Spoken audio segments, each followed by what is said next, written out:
52 বছর স্বৈরশাসক গোষ্ঠীর পক্ষ থেকে মানুষের উপর জুলুম, নির্যাতন, গুম, খুন, হত্যা, দেশের কোটি কোটি বিলিয়ন বিলিয়ন টাকা বিদেশে পাচার করার পর এখন কথা উঠেছে সংবিধান সংস্কার করার।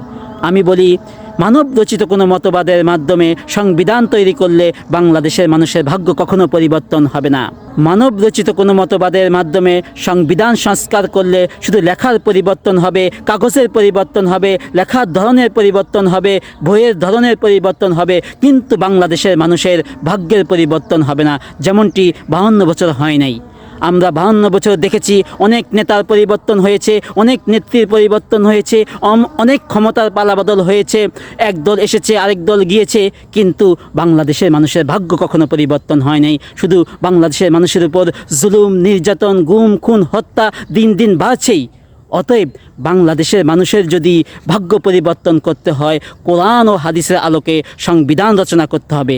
কোরআন ও হাদিসকে বাদ দিয়ে যে সংবিধান রচনা করবে, সেই সংবিধানের মাধ্যমে মানুষের ভাগ্য পরিবর্তন হবে না, মানুষের উপর আবারও সেই জুলুম, নির্যাতন, গুম, খুন, হত্যা এগুলো চলতেই থাকবে।